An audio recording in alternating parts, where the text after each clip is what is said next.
First of all, thank you for the opportunity to give this presentation. In this presentation, I will focus on the legal aspects of data sets. But first of all, I'm going to give an introduction of my phone.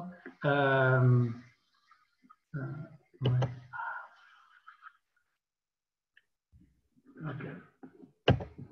I see my cursor doesn't work.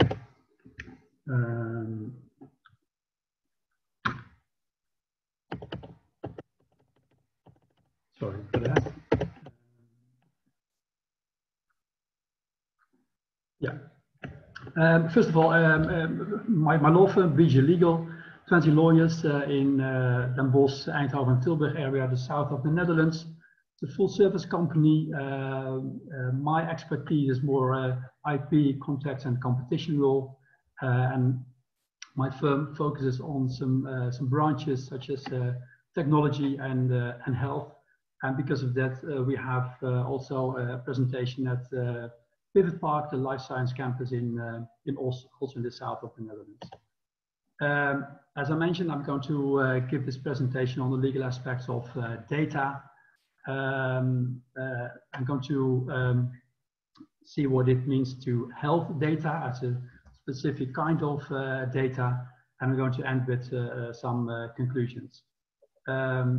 If you have questions during my presentations, as John mentioned, raise your hand and I'm going to try to answer your question in between. First of all, I'm going to give this presentation from a Dutch law perspective. I know that Dario, you're from Milan, so your situation will be a bit different, but not that much. Although during my presentation you will see that data, the legal aspects of data, is not regulated by law, and that means that there is a difference in how the different jurisdictions have a regulation related to data, or if there's no regulation, how they deal with legal aspects of data. But first of all, under Dutch law, people talk about my data, I own data, and that's a general misconception because under Dutch law and many other jurisdictions, you cannot own law. What is regulated by law is Article 1, Book 3 of the Dutch Civil Code has a definition of ownership, and it says property or assets, in Dutch goederen, comprises of all things, in Dutch zaken, and all other property rights, in Dutch rechten. So, and in Dutch we say goederen bestaan uit zaken en rechten. What are things? That's also defined in the Dutch Civil Code. Things are tangible objects, in Dutch stoffelijke objecten, you can touch them, that can be controlled by humans. So that are goods.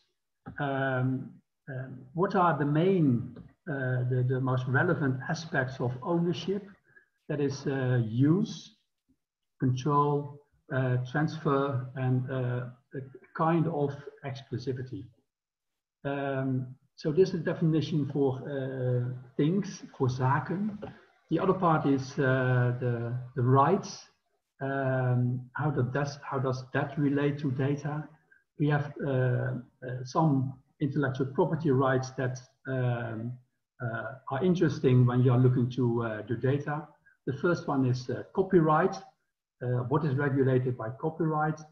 Copyright is created by, exists by creation under Dutch law. So when you create a work, then it is protected by copyright.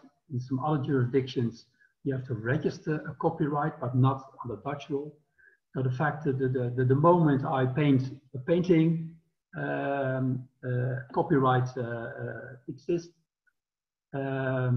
the moment I write a source code for software, from that moment copyright exists. So that could be interesting for data. The other relevant intellectual property right is a database right. What is a database right? The moment you invest substantially in creating a database, then a database right can exist. Another intellectual property right that could be relevant is a patent. A patent is you can get a patent for an invention. Patents have to be registered, and after registration, you receive a patent. But that could also be interesting for data, such as artificial intelligence. It is possible to get a patent for artificial intelligence. Another relevant right is a trade secret. It's not really an intellectual property right, but it's also very interesting and relevant when it comes to data and the protection of data. What is a trade secret? That is a secret that has commercial value and that is kept secret with technical measures and other measures. But that are the four relevant IP rights when it comes to data. An example to show you the challenges we have when we look at the legal aspects of data. A book, when I have a paper version of a book that is tangible, that means that I can have the physical control of a book. A book can also be protected by copyright. In most cases, it will be protected by copyright. That is intangible, but it gives me, that copyright gives me an exclusive right. And a data file is something in between. It's not, according to the definition in Dutch law, it's not tangible, it's not intangible. So it's very difficult to have a copyright, and it's also not possible to own something when it comes to data or data files. So that creates a challenge. And as I mentioned, legal aspects of data, ownership of data, is not regulated by law. That means that it is not possible to own data or data files.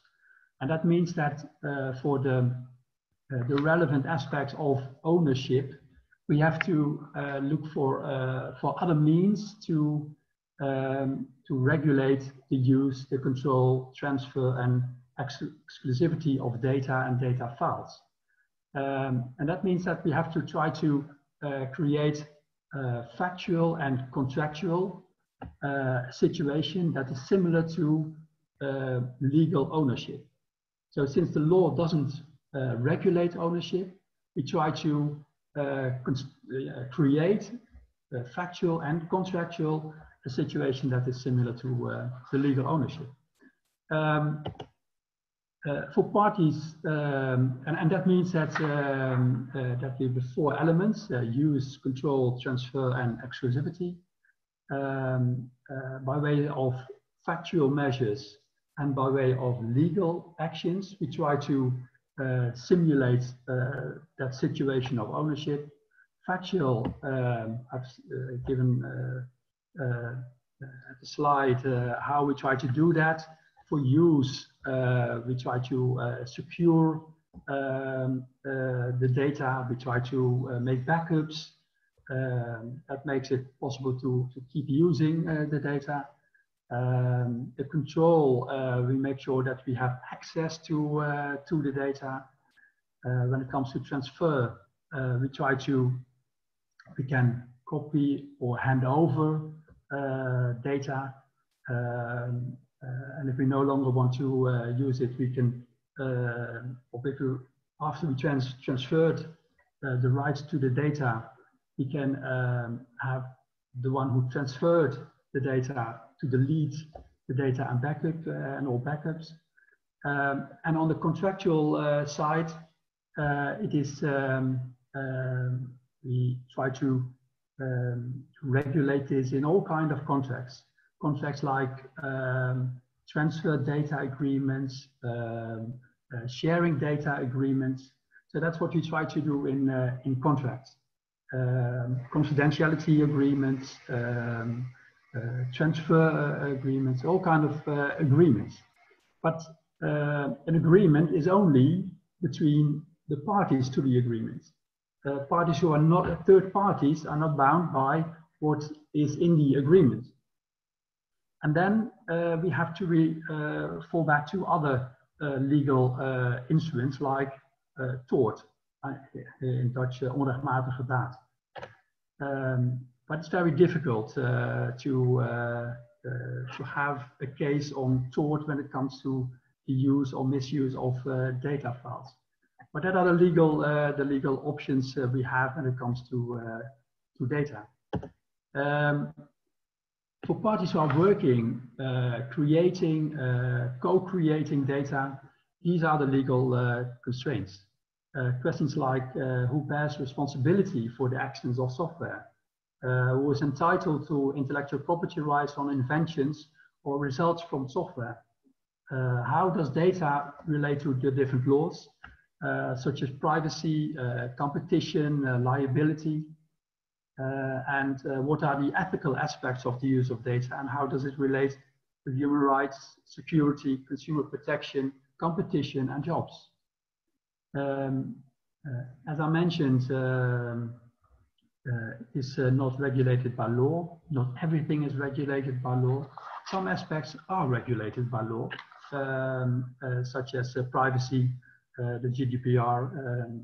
So for some aspects we can look, it is regulated by law, but things like ownership, the use, limitations to use, liability, that is not regulated by law. And I switch to health data. What is health data? Health data is health-related patient data. At the moment, we see some trends. A lot of digitalization see we as a major trend in healthcare. We see health-related data mining in the internet. I think Google, Amazon, IBM. We see that the GDPR recognizes health data as a special category of data, sensitive data, and that results in more restriction when it comes to health data. And we see that genetic data is mentioned as a specific, as sensitive health data. So when it comes to genetic data, that is also covered by the GDPR, although some it's also covered by the GDPR. I mentioned digitalization. We see a lot of health data apps coming, from running to measuring all kind of aspects of your body functioning.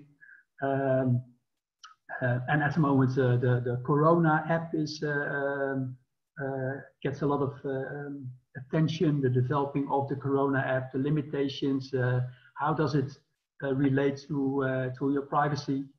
So that's a trend. A lot of health apps are on the market and used by customers.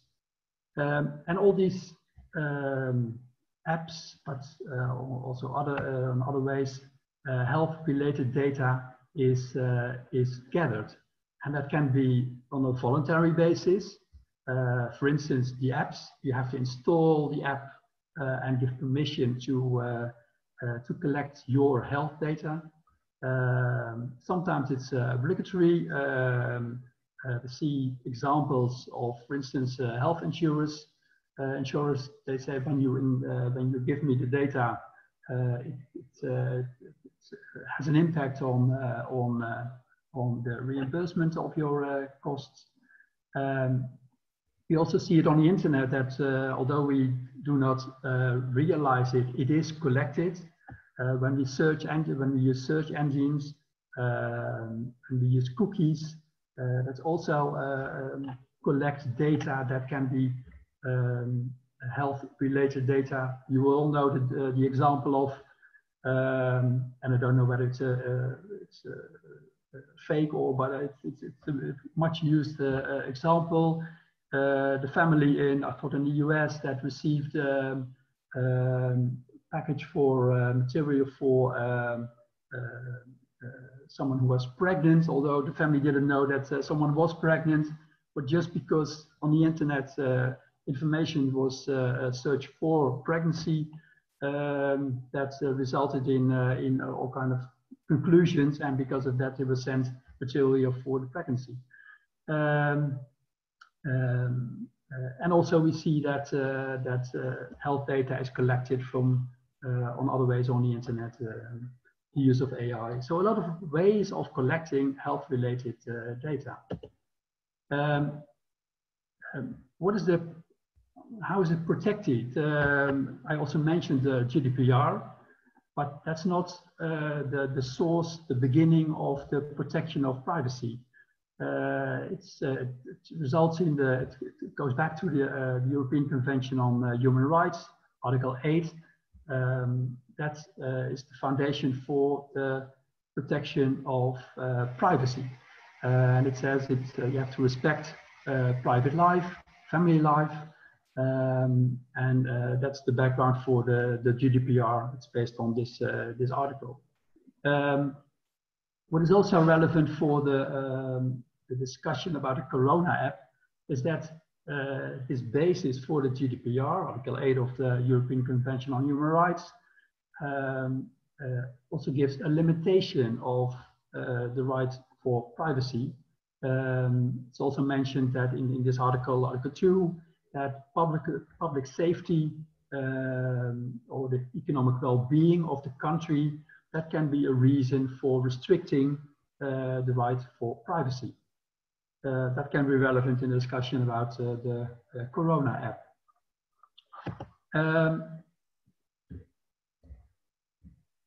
Then the pharmaceutical data.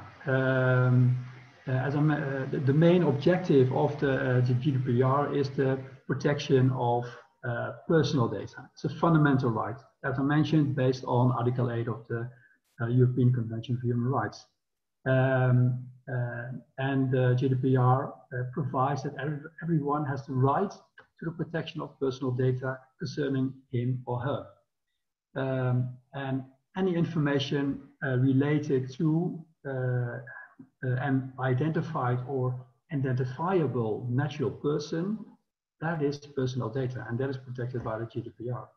And that means that it also comprises genetic data, because it's data that relates to the identity of a natural person. So it's all protected by the GDPR. As most of you know, what are the rights of a data subject under the GDPR? To be informed, to have access to the data, the right of rectification, the right to object, the right to erasure, the right to restrict processing the data, the right to data portability, and not to be subject to automatic decision making. Regarding this last aspect, so the subject to automatic decision making, we have some the first court cases in the Netherlands regarding governments who used artificial intelligence and data of subjects to make decisions. So we already have the first case law regarding this subject. As I mentioned, the special protection for genetic data. What is genetic data? That relates to studies of the genome, comprises the analysis of all genes expressed in a cell, organism, tissue, or body fluids by using methods of DNA extraction and sequencing tools. We already know some new technologies that use this, for instance, CRISPR-Cas. But this is also protected by the GDPR. Then I come to some challenges. This is what I found on the internet. It's a tool from the US. You send them your DNA, and they use that to test on all kinds of aspects. And depends on the kind of product or service you buy. You get all kind of information based on your DNA, like what are your chances of flat feet, fear of product speaking, your fear of heights. I don't know whether it's correct, but it indicates that your genetic data is very, DNA is very worthwhile data, and consumers are easily prepared for €99 to give their DNA to have this kind of information, and they have no idea what the company does with the DNA and the information that's in it that you provide them. This is the trends we see, and this gives challenges like what is the need for informed consent of close relatives as well. For instance, when I give DNA and I want to have this test done, it also gives information about my relatives. Have they given, do they need to give consent to use the data? And what if relatives do not give their consent? Can am I allowed to give my data although my relatives haven't given consent? This kind of test gives the possibilities of misuse of the test. Who says that the DNA I send in is my material? What if I get the material from someone else and I send it in? And do I get the right to get the information that the test provides? So this gives a lot of new GDPR related questions. We now see the discussion about the Corona app, and we also see that there is a lot of change of opinion. I don't know whether you've seen the program of Arjen Lubach. He gave 5 questions to his sidekick, and after every question, the opinion whether to give he would install the app, yes or no, differed. And in this is an article from or a news message from October 29, and then the opinion is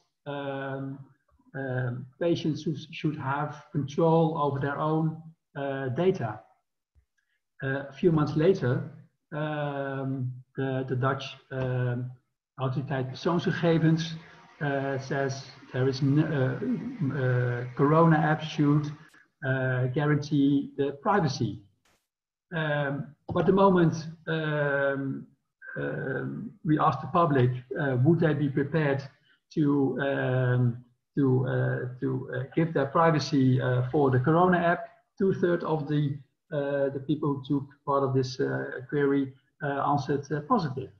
So the one moment we say we find privacy very important, and the next moment we are prepared to give our privacy for a Corona app, although we don't know what the Corona app will actually do and have the influence on of collect our data and have influence on what we do. So it's public is not well informed, I guess, but that result this is an example of how we deal with privacy.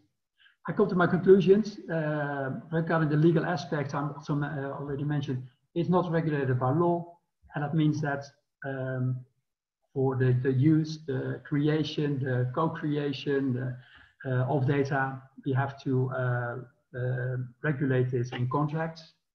And when it comes to health data, it is protected by privacy. That's not an absolute protection, and sensitive data is better protected than the general personal data, and generic data is regarded as sensitive data. That concludes my presentation. Thank you very much, Jos, on this presentation. It remains, how shall I put it, for sure interesting but very complicated matter. So thank you for giving an overview. So the paper is open for discussion. Anybody from the attendees having a question or a remark? I see one hand coming up. Hi. So my name is Neela Pati from the Noviotech campus, and I would like to ask a question regarding the genetic data that you were mentioning. Thank you very much for the presentation, by the way. It's really insightful because I really have no clue about the Dutch law and the GDPR regulation. But regarding the genetic test, especially the one that is provided by like companies, you know, commercial companies such as the 23andMe, as what you said as an example.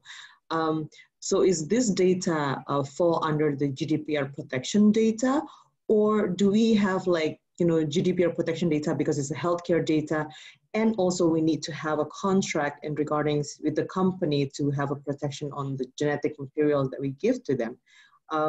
And you know, do you know any current situation, or do you know any worst case scenario that could happen if this being violated, let's say? Thank you very much. The genetic data is protected by the GDPR. It's sensitive data, and that means that you have to have. There are some rules for sensitive data, the use of sensitive data. It is not enough to have consent of the one who provided the genetic data. So there are more rules for the right to use the genetic data. So in this case, it's I think it's an American company, and they have privacy regulation.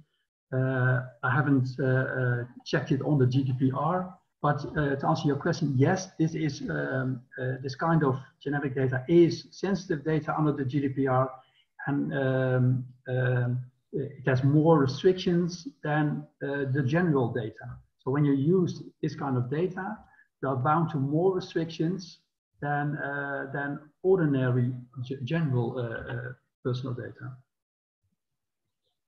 And so you have to be more careful. You have to regulate more in a contract with the one who provided this information than when it comes to general personal data. I hope this answers your question. Yes, okay. Thank you. Thank you very much. Yeah. And then again, if you have more specific questions or want to have more background in it, of course, Jos and BG Legal will be more than happy to help you. Is there any other question?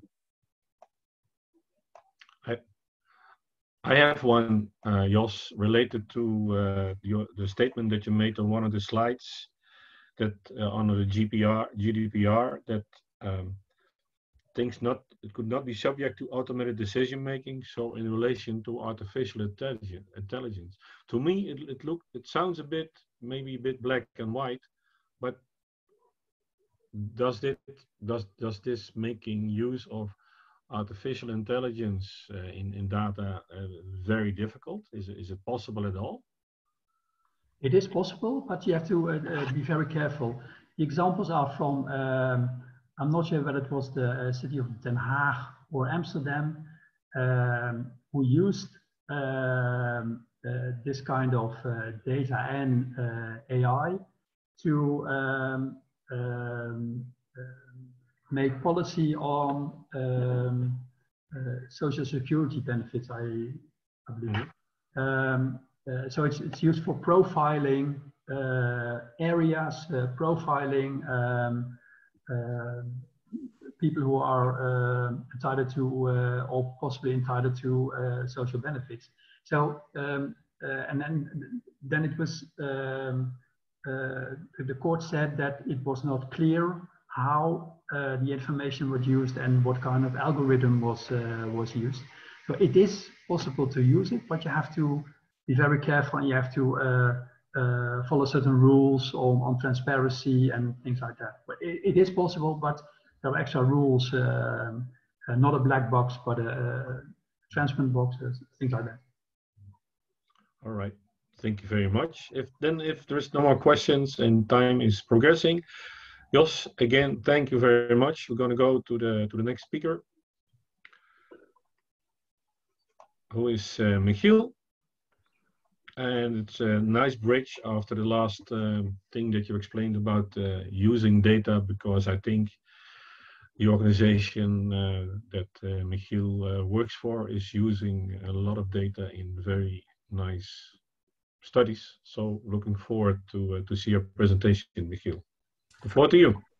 Yeah, thank you very much. I will share my screen. And I will also maybe start by, because I have, how much time do we have? Half hour. Okay, okay. But I think I try to link it, because I think it is very much related, although my talk will be about different aspects. And I did have separate questions, but I will keep them for now. But my first thing is about Corona now. That is obviously all over the place.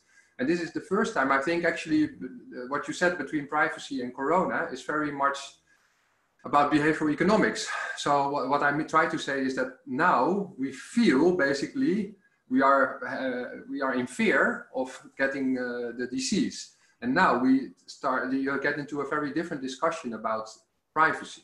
And I think actually we should be careful not to switch to the other side, that now everything is possible. And before, I mean, you immediately, if you're healthy, you feel the disease is far away, and you constantly focus only on the loss of privacy. And now you see basically it's switching around rapidly, and I think both ends of it are not okay.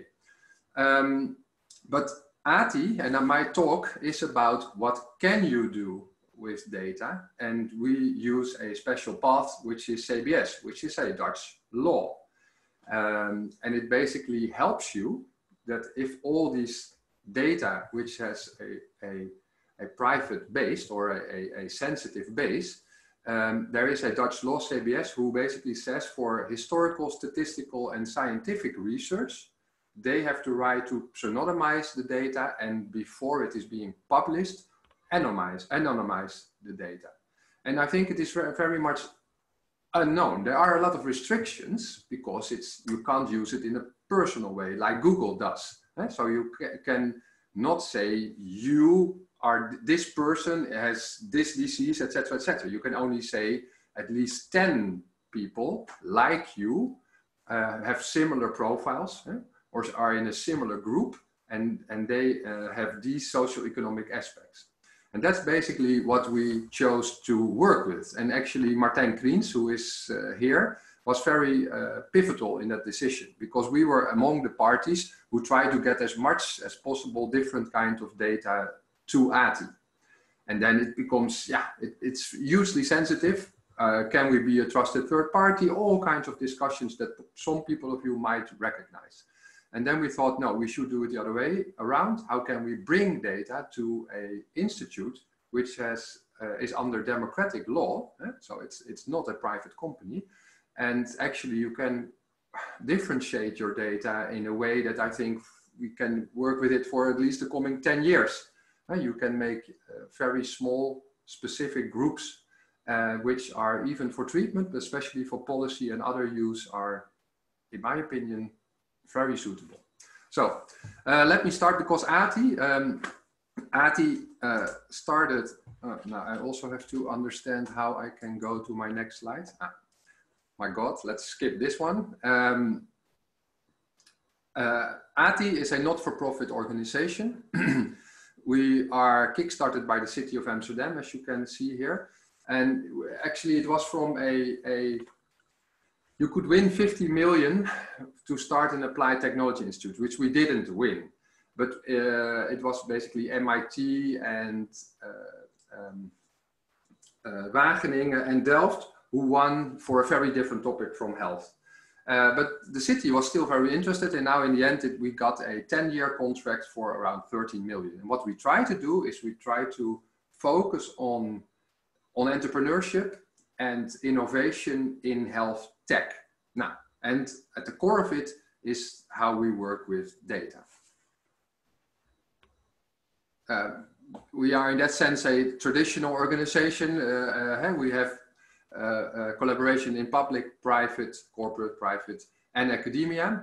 The majority in the supervisory board is from the Amsterdam UMC and the University of Amsterdam, but we are at arm's length, which I'm very happy about. So yes, we are very close to academia, but we do not have academic start or end point. We are not about writing articles, and we are not about educating PhDs and students. So I already mentioned what we do is we try to do entrepreneurship, and we have 3 programs. It was a major success for us. There was I don't think you know the district of Amsterdam Southeast, but there was in the last recession, it was a lot of empty buildings over there, and it was next to the academic medical center. And we basically said, and there were a lot of banking organizations in that area. And we said, now you have to make a complete switch. You should be focusing on the AMC instead on the South X, on the banking area, and basically link it much more to health. Now, that was actually pretty successful. So we have 30,000 square meters full of health and health tech. It's from Sanofi, very big organizations, to our startup program, which is a collaboration with Startup Bootcamp. And we now have a 3-year program where we basically in the end do 30 startups. And the first year is now on, which is very difficult, obviously. We've suddenly had to digitalize a lot of the work. And we now have 9 startups in the program. So the innovation is on the other side, and that's basically more where we concretely work with data, is that we always try to start for data and actionable insights. This is mostly what I will talk about. And we try to set up collaborations in the health sector to basically speed up innovation implementation. I will skip this one. This is what the funder is Amsterdam, so he who pays decides basically. So we did a lot of smaller projects in the beginning of ATI in Amsterdam, and now we basically said it's great, it's nice, but we became a nice to have. So we focus much more on a couple of bigger programs now. So now I will go to data and policy. And by the way, I can't see the hands raising, but I am very open to questions if you want to ask questions. So what we believe in, it's almost a belief, is that a lot of the data should be democratized. And that means that if it is available in the right way, obviously, within the law, then you can gain, in the end, mortality, you can gain lives, but you can also get better services. So we try to work on 3 areas. We quantify basic insights, that's the core of it. Then we try to implement it in policy and hopefully services. And that's basically where we also collaborate with entrepreneurs. And you can use it for monitoring. And that's not per se scientific evaluation. It's much more an ongoing monitoring. If you basically use the same starting position as the quantitative basic insights, you can use that also year over year or month over month. It depends on how real time your data is for monitoring. Are you doing something good? And that can also be done in a business case. It can be done scientifically, yes, but it can also definitely be done for new policies. This is typically a slide for consultants, but what we try to show here, and this is also why what I in the end firmly believe in, is that the value proposition, if you want to create more value with data, then the insights should be actionable, one or the other. And that means maybe this is not something you like, but if you say Google, what Google does very well, other organizations also, but this is an easy example, obviously, is they give us a service. We basically pay them with all our data, but they provide services. And I think that a lot of people, especially in the public sector, it remains with sort of insights. And that is sometimes some people say to me, yeah, it's of value for 10 minutes. It's great. You see it, basically, you think, I didn't know, but then what? So what we try to do is be more and more on policy. And policy, like I said, I mean, to differentiate policy, to make it more specific for specific groups in the public sector, that's something which we are actually getting more and more successful in. But we also aim to really focus on services. And I can, as an example, I will show you, I mean, Zorgdomein, you all probably have heard of Zorgdomein, is an organization which is in all, or at least almost all of the transfers between first line and second line care, and more in mental health, in all, they are on all friction points in care, basically.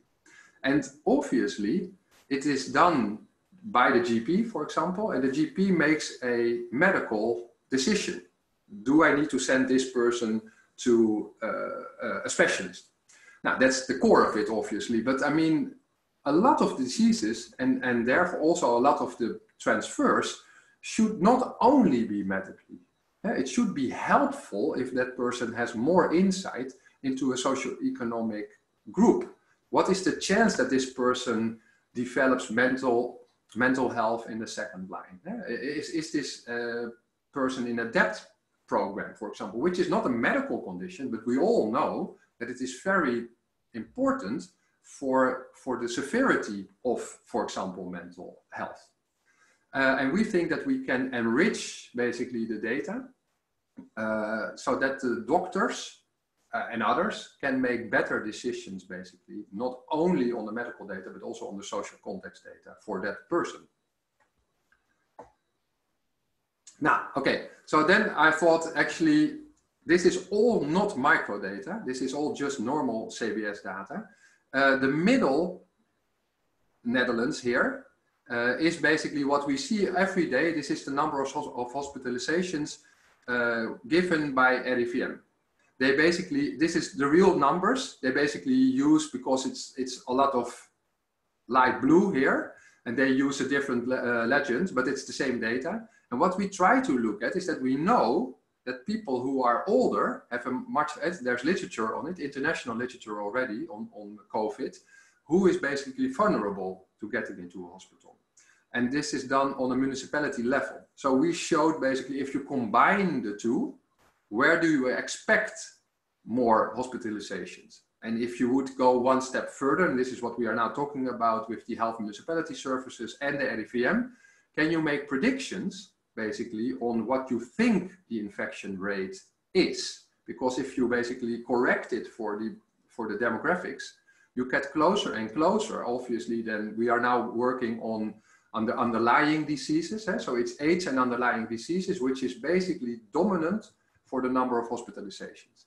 Now, and this is actually a sort of a simple example of what you can do by combining data, that you can hopefully get a better insight in a certain disease, in this particular case, Corona or COVID.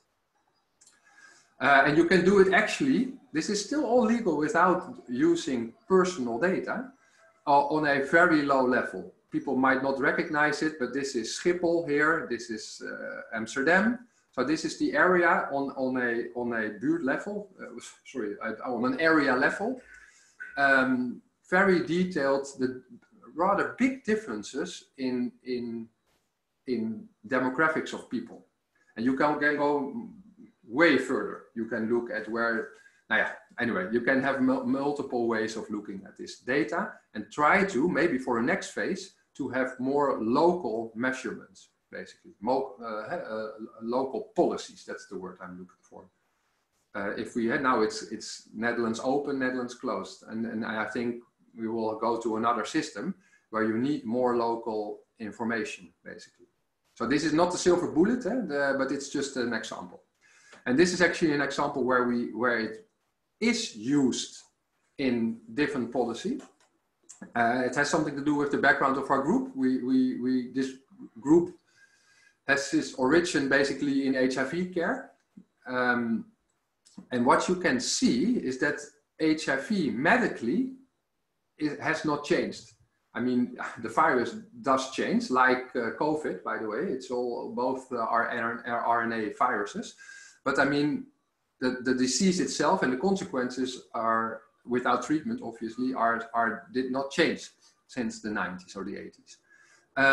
But what has changed is who is vulnerable to it. And what you see here is over the different time periods, you see basically where the incidence, so where people developed HIV. And that is changing throughout Amsterdam. And if you do this on a map of the Netherlands or the world, you will definitely see that's also changing on the world. We all know that it's unfortunately mostly developing in Africa, in developing areas. And in a way, you could argue that's the same in Amsterdam. It is drifting to the outside, and especially, which is very interesting, and that led to new policy, to new areas. So this is not people going there with HIV, this is new HIV. And what we now think is that young MSM, MSM is men having sex with men, who basically move to Amsterdam. Yeah, in the end they might have more sex partners, or there's something different that they get more HIV incidents. Now, and that has led also to a different way of prevention in Amsterdam on a very local level. The same applies here. People who know Amsterdam is that on the outskirts, it's basically around the Beltway, there is more people in the lower socioeconomic status, with a lower socioeconomic status. And that has, unfortunately, this is where the people come late into care. So where we miss people with HIV, they remain infectious for a long period and basically end up in the hospital with AIDS. And so that still happens. And we know it's not new, but then you could see that there was a new area in the district southeast, which has very different house prices. So it has nothing to do with the disease, but it basically showed us that this was a very different group of people, where people do not come late in care, and where the prevention for getting late in care is basically not what you should do. Now, all examples. I will continue and get more. Now, this is many more things we do with data. I will skip that now. And then we go into the CBS route.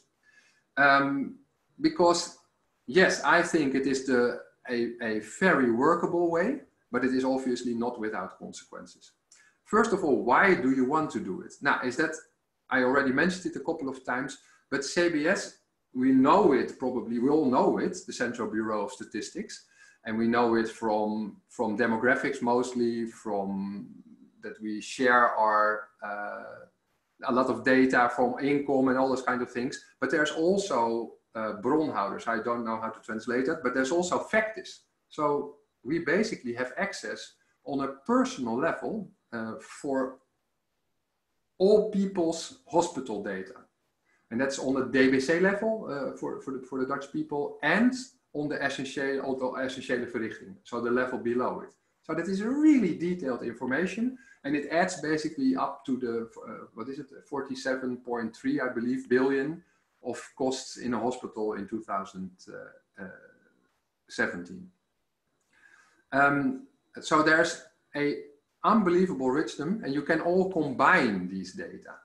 But obviously you can't do that at a real personal level. But ATIS licensed, so we can work in that environment. It's very strict, and all the individual researchers or econometrists or statistical people, statistici, they work basically, they have a personal contract with all kinds of rules. So you're not allowed to find yourself, you're not allowed to find the king, because they're all in it, literally. And in that environment, you work pseudonymized, but definitely not, it's not anonymous.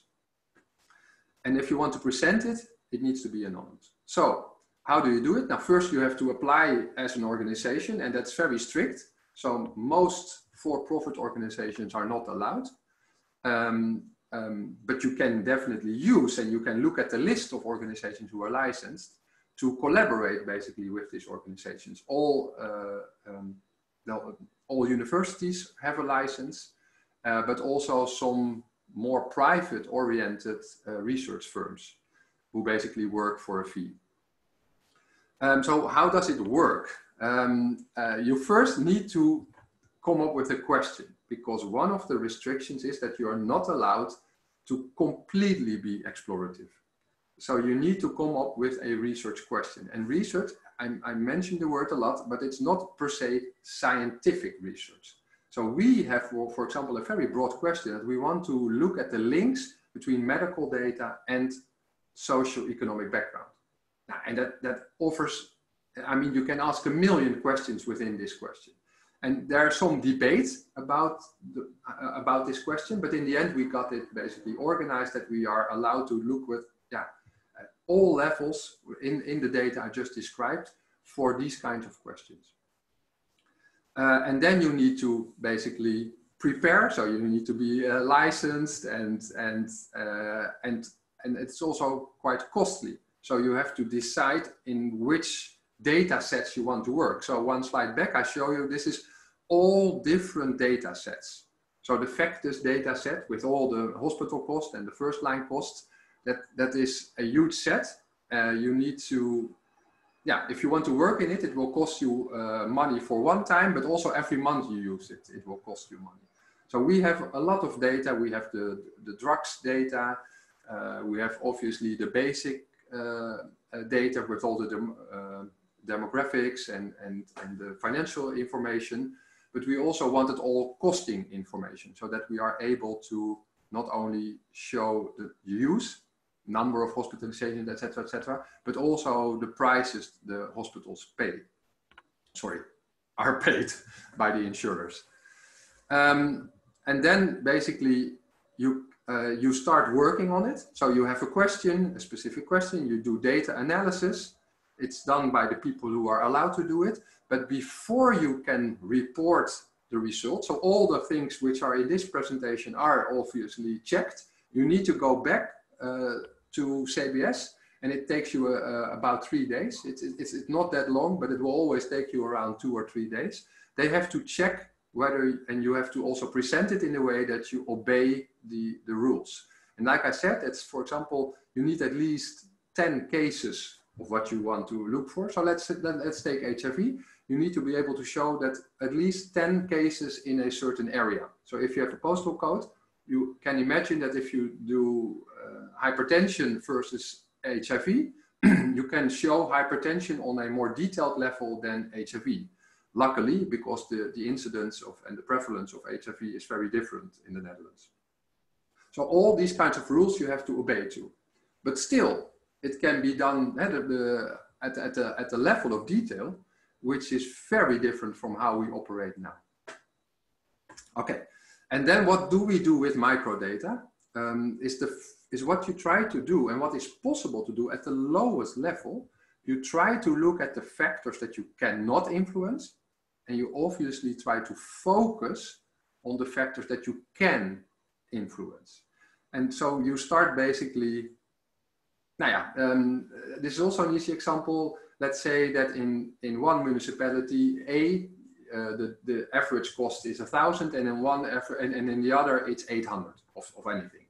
then, okay, 20% difference, but then you obviously have to correct it. Maybe there are more old elderly people or different social classes or etc. So you can try to look and level out all these kinds of the things you can't influence. And then you have a more level playing field, and you can obviously focus on the things that you think you should or can influence.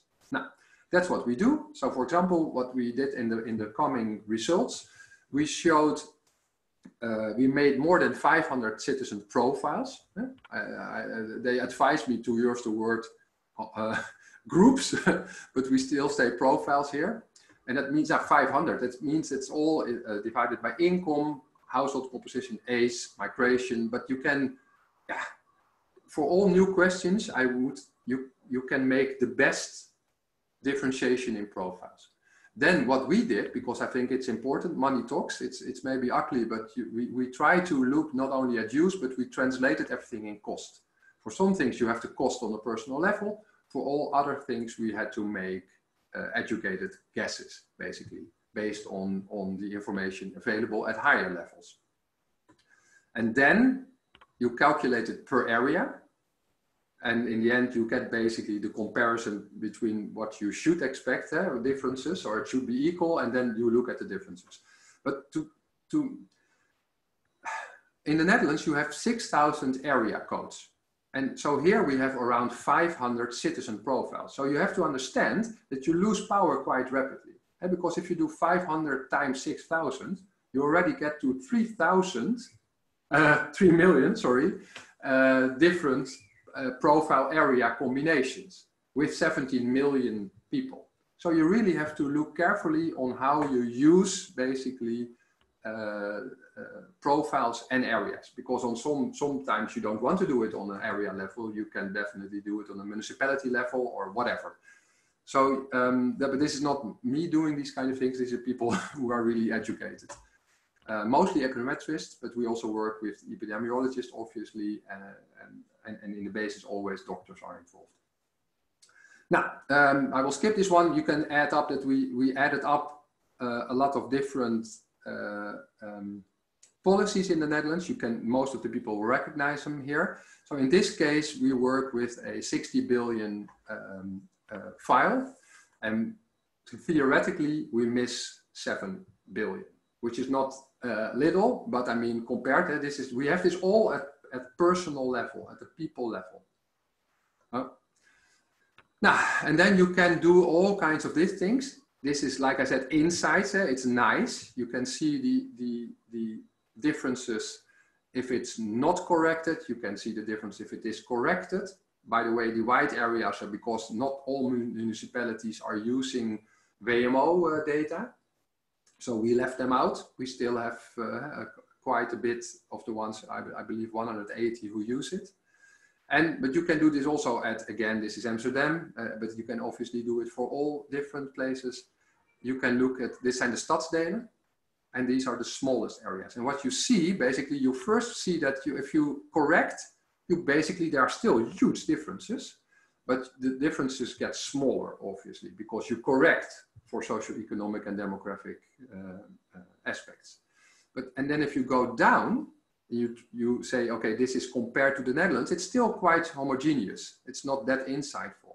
But then suddenly, if you go to that even lower level, you can see that there are actually the differences are getting bigger again. And this is all corrected. So you can't say, yeah, but the south of Amsterdam, it's way, I mean, it's bigger houses, higher socioeconomic status, yes. And maybe the correction is not completely good, but I mean, this is all corrected and you still have huge differences, which are not immediately easy to explain, basically. Now, and then, but this is what we literally made for Amsterdam. So this data is all checked by CBS and used for Amsterdam. Amsterdam, this might be the arrogance of Amsterdam. They are not interested in comparing themselves with the Netherlands. This can only be in Amsterdam. They are comparing them with themselves, basically. And then you see, obviously, the differences are getting even bigger in the different areas. And this is all about the all costs, so over all the different policies.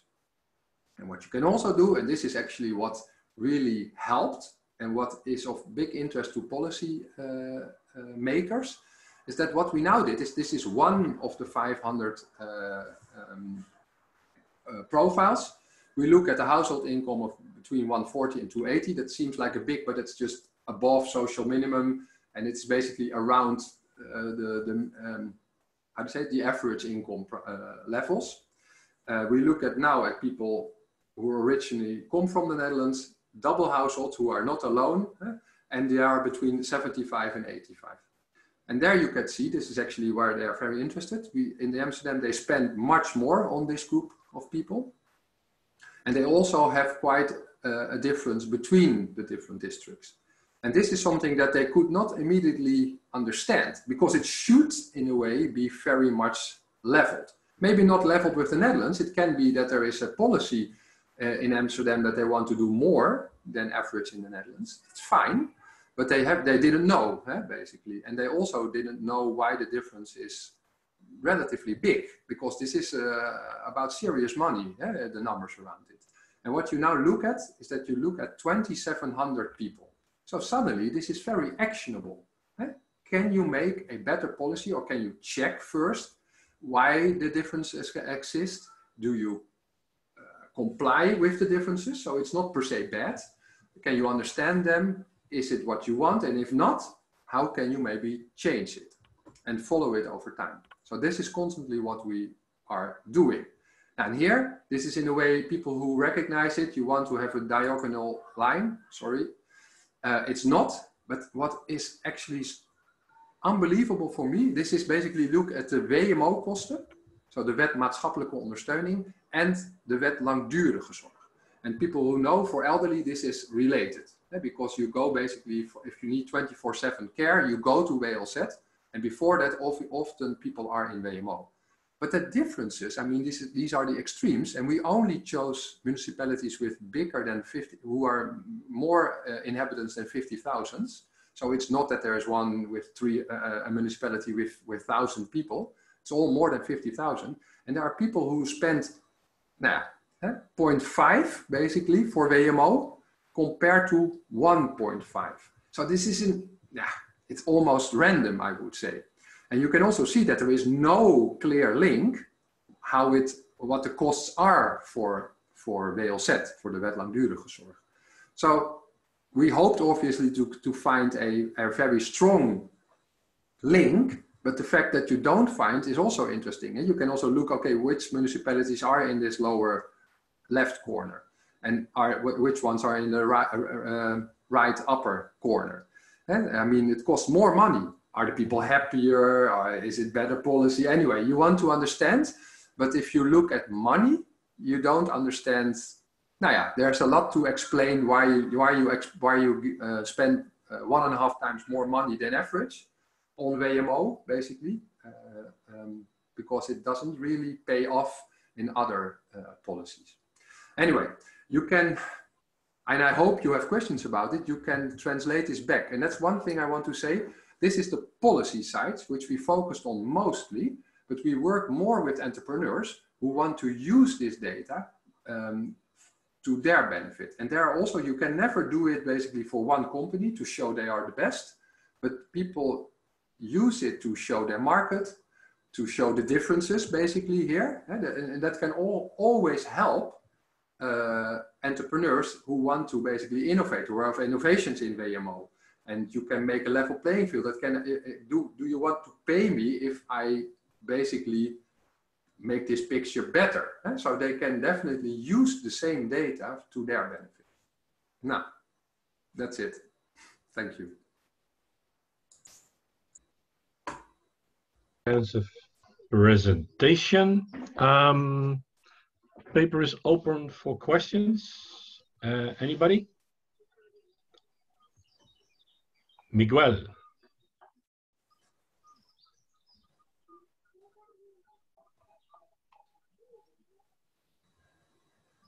Miguel, you also have to open the mic yourself, I think.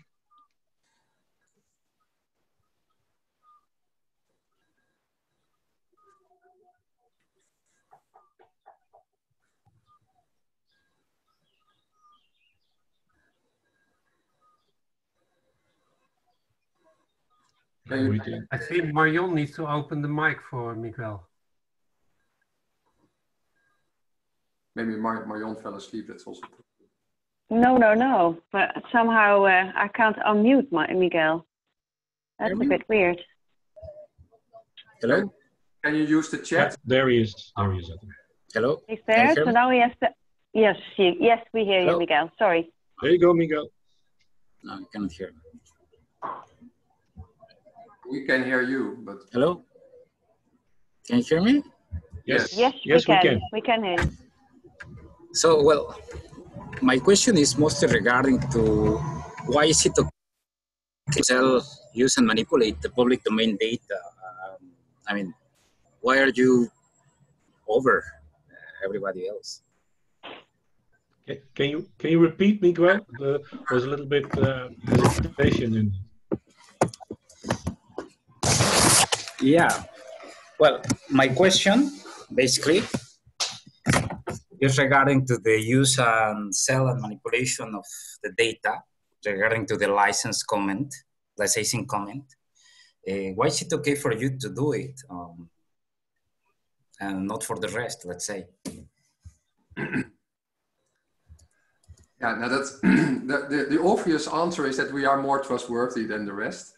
No, so it's just the rules which are applied. And by the way, this is what I said. If you look at the rules, and I think a lot of organizations think that they can't get a license, but I think actually it's very much unknown, and a lot of organizations don't do it. But I think many more organizations can have a license. That's basically my answer. Yeah, sorry, it's maybe not satisfying to you, but it's just a lot of people don't look at it.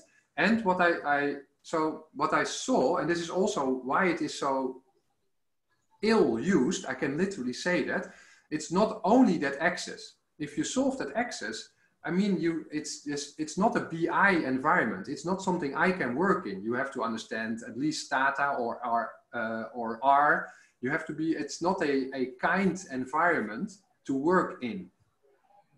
So it is, and it is very costly.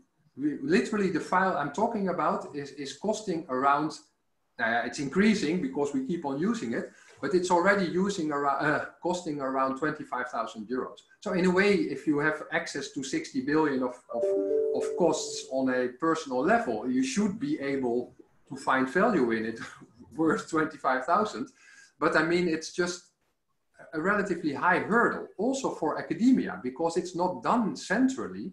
They don't prepare the file centrally. It's basically in the end a PhD student most of the times who needs to do all that work. So you need to have quantitative skills. You need to be able to ask questions. So I think it is way more accessible than people think. But there are quite a number of hurdles to get it operational, basically. Well, sorry, the thing is like, for example, in this moment, not only my startup, but with other several startups working with hospitals, we're looking for data basically to help them because I have to open my platform for free. And since we're working for free, the aim is basically in this moment to assist the doctors and the nurses because they need it right now, otherwise they get infected. But the point is like, if we as a startup are able to open our technology and to provide information to them for free in order to attack the COVID, why this cannot happen in different levels in this moment? Because this is the most vulnerable time, and the part that you realize where you show the vulnerable groups, etc. We are trying to do exactly the same, but in a more smarter way, because we already saw that the models that everybody uses for doing the classification of vulnerable groups are not good or not good enough. And the reason why is because there are hundreds of other variables and hundreds of other algorithms that you have to attach, that you will not have a prediction model that is going to help you to do that. So I really have problems in this moment to understand why is all this cost in this moment when we are basically trying to find data. And but how do you want me to answer this? Yeah. No, it's just like the way I want to know, or what I want to know exactly is like why the lowest cooperation in this moment. This is, I understand everybody is working for profit.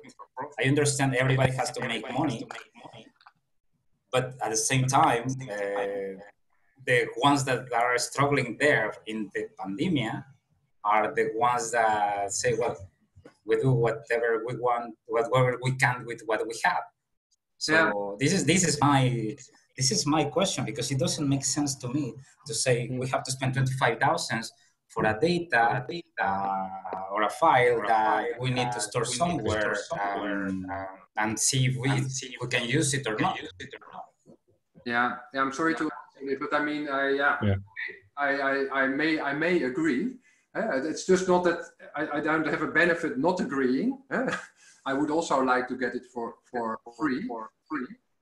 You see now that Thank you for your question. You also, you have any comment on this question? You have to open your mic. No. No, I don't. I think right. These are the rules. Wait a second. There is somebody that has an echo. I think. Okay, Martin. I think that you need to close your mic because I think the echo is there. Okay. Thank you. Well, I can understand the question. Why is this kind of data not for free to use? But on the other hand, I can understand Michiel that he is bound by the rules from CBS, who just charges you for using this data. So yeah. All right. Maybe I can add something to that also. I think it's even important that this is my cat walking around. That not all data should be free in terms of monetary value, because there is a lot of effort that CBS is putting into getting this data together. And if we would only allow data to be free in terms of money, then nobody would be able to put this kind of effort into collecting, cleaning, and etc. this data. And I think the CBS data is valuable because it is brought together, because it is cleansed, because it is made available and things like that. And in the end, somebody needs to pay for that because people are working on it.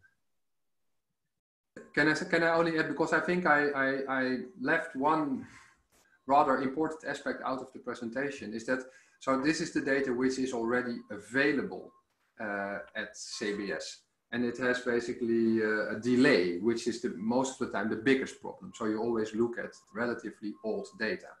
But what is possible is that people upload data. And that's actually what is today is for us, hopefully, an exciting day. We are now talking to the Health Municipality Services in Amsterdam, but it's also the GGD Goor. They lawfully and rightfully have the positive testing data of COVID. And they are currently not uploading it to CBS. So it can't be combined, basically, at the moment, to make smarter predictions or smarter models. And today, there's actually, this is a lawyer thing. So there are actually the CBS lawyers, the Amsterdam lawyers, and the GGD lawyers who don't want to upload. They are talking to each other. And what I try to say is that also all people who rightfully and lawfully have access to have data. And it's a pretty simple rule. Nobody knows where it ends, but it's in the basis pretty simple. A hospital needs to identify its patients. And if you need to identify by law, then you basically have the data rightfully. And you can't share it with ATI, you can't share it with a startup, you can't share it with anybody except for CBS. Because CBS, in a way, basically takes over your GDPR rules. Yeah. And that's a very important aspect. So we also collaborate with organizations, whether COVID or not, who basically also upload their data to make a richer data set. Yeah. All right, thank you, Michiel. Very relevant remark, I think. We're getting to the end of this webinar. First of all, thank you, Michiel, and thank you, Jos, for the presentations. We will make the presentations available on the website. Also, as I said before, if you have certain questions, things you want to discuss either with Jos or Michiel, that's going to be possible. Please, just contact us and we'll bring you into contact with one of both or both if needed. Thank you for attending, and hope that we're going to contact or meet again in the near future. Thank you. Thank you. Thank you all. And goodbye. Goodbye. Ciao.